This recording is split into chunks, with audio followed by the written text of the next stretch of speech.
Is this, thought Elizabeth, meant for me? And she colored at the idea, but, recovering herself, said in a lively tone, "And pray, what is the usual price of an earl's younger son? Unless the elder brother is very sickly, I suppose you would not ask above £50,000. He answered her in the same style, and the subject dropped. To interrupt a silence which might make him fancy her affected with what had passed, she soon afterwards said, "I imagine your cousin brought you down with him chiefly for the sake of having someone at his disposal. I wonder he does not marry, to secure a lasting convenience of that kind. But, perhaps, his sister does as well for the present, and, as she is under his sole care, he may do what he likes with her." "No," said Colonel Fitzwilliam, "that is an advantage which he must divide with me. I am joined with him in the guardianship of Miss Darcy."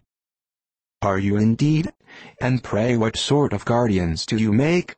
Does your charge give you much trouble? Young ladies of her age are sometimes a little difficult to manage, and if she has the true Darcy spirit, she may like to have her own way." As she spoke she observed him looking at her earnestly, and the manner in which he immediately asked her why she supposed Miss Darcy likely to give them any uneasiness, convinced her that she had somehow or other got pretty near the truth. She directly replied, "You need not be frightened. I never heard any harm of her, and I dare say she is one of the most tractable creatures in the world. She is a very great favorite with some ladies of my acquaintance, Mrs. Hurst and Miss Bingley. I think I have heard you say that you know them." "I know them a little. Their brother is a pleasant gentleman-like man. He is a great friend of Darcy's." "Oh, yes," said Elizabeth dryly.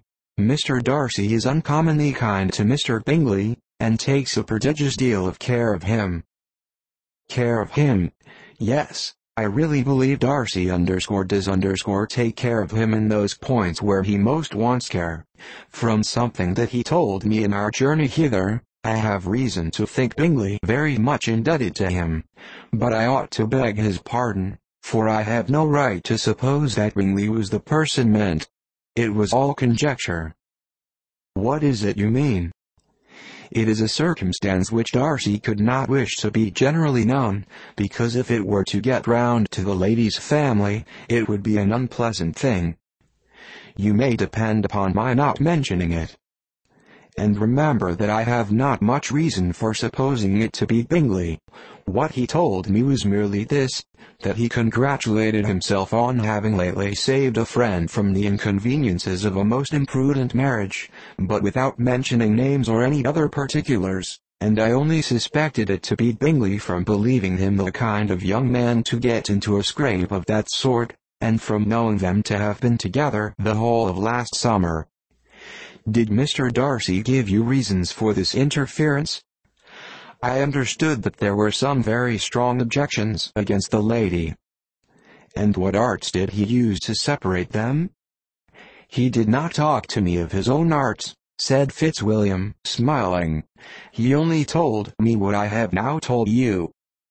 Elizabeth made no answer, and walked on, her heart swelling with indignation. After watching her a little, Fitzwilliam asked her why she was so thoughtful.